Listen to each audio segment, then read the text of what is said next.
Good morning, praise the Lord. Blessing for nation ministry Gujarat से मैं आपका भाई सैम क्रिश्चियन परमेश्वर ने दिए हुए आज के इस नए सुंदर दिन पर आप सबको प्रभु यीशु के नाम से जय मसीह की। आज हम पवित्र शास्त्र बाइबल में से प्रभु के इस वचन पर अध्ययन करेंगे। पहला पतरस उसका 4 अध्याय और उसकी 12वीं आयत। वहां पर लिखा है, हे प्रियो, जो दुख रूपी अग्नि तुम्हारे परखने के लिए तुम में भड़की है, इससे यह समझकर अचंभा न करो कि कोई अनोखी बात तुम पर बीत रही है।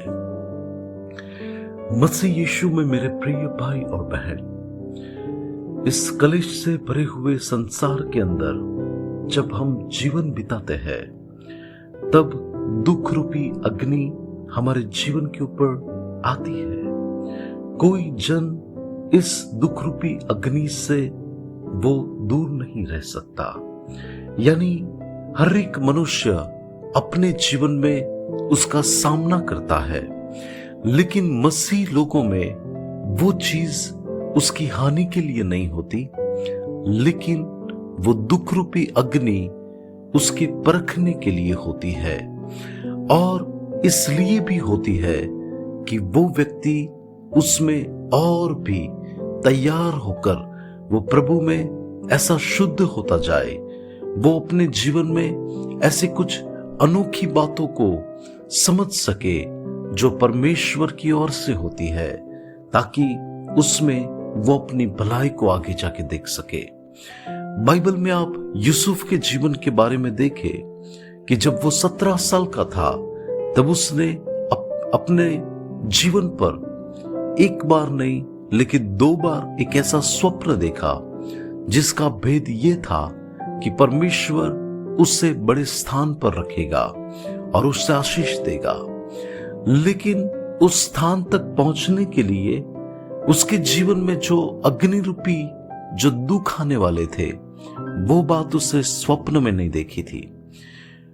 उसने जो देखा वो बहुत अच्छा था, लेकिन उस अच्छी बात तक पहुंचने के लिए उसे एक ऐसा रास्ता तय करना था, उसे एक ऐसा रास्ता काटना था जहां पर उसके जीवन में अग्नि की रूपी दुख उसके जीवन में आकर उसको उस मुकाम तक पहुंचाएंगे।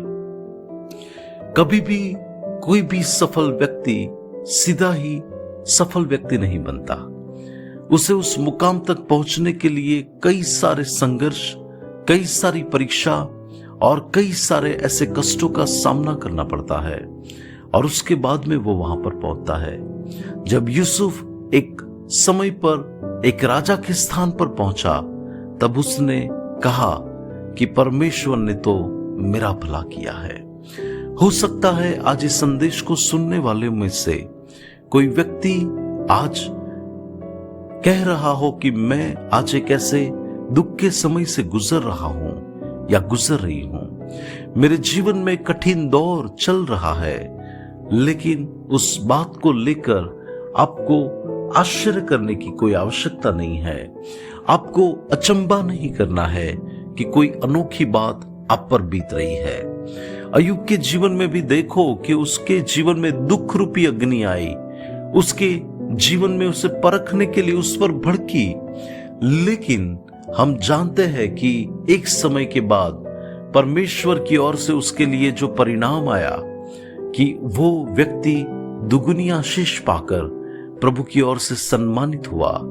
मैं यीशु मसीह के नाम से आपके लिए कहना चाहता हूं कि हो सकता है कि आज आपके जीवन के अंदर ये दुख का समय चल रहा हो, लेकिन प्रभु आपकी शोक को आनंद में बदल देगा। आप परमेश्वर की भलाइयों को देखोगे, आप स्वर्ग से उत्तम परिणाम को प्राप्त करोगे और आप प्रभु की महिमा को पाओ। प्राप्त करते हुए आप उस बात को देखोगे कि जो आपने कभी सोची भी नहीं है। क्या जितने लोग मुझे सुन रहे हैं, मैं महसूस कर रहा हूं कि आज इस संदेश के अंदर प्रभु आपको आंसर दे रहा है कि भले ही अग्नि का एक दौर, एक परीक्षा का समय एक ऐसी कसौटी आपके जीवन में हो रही हो, लेकिन प्रभु आपके लिए अद्भुत काम करने जा रहा है। आप भी परमेश्वर के उत्तम कामों को देखकर प्रभु को आप महिमा दोगे। परमेश्वर आपको इस वचन के द्वारा आशीष दे। आइए दुआ करते हैं। अनुग्रहकारी मेरे प्यारे स्वर्गीय पिता, आज के इस वचन के लिए मैं आपका धन्यवाद करता हूं। यीशु मसीह के नाम से मेरी प्रार्थना है कि जितने लोग प्रभु इस वचन को सुन रहे हैं, उसमें से परमेश्वर ऐसे लोग जो आज ये कठिन दौर से गुजर रहे, लेकिन प्रभु आप उनकी परिस्थिति को बदलकर आप उनको आशीष दे। यीशु के नाम से मांगते हैं, आमीन। May God bless you. Have a blessed day. Shalom.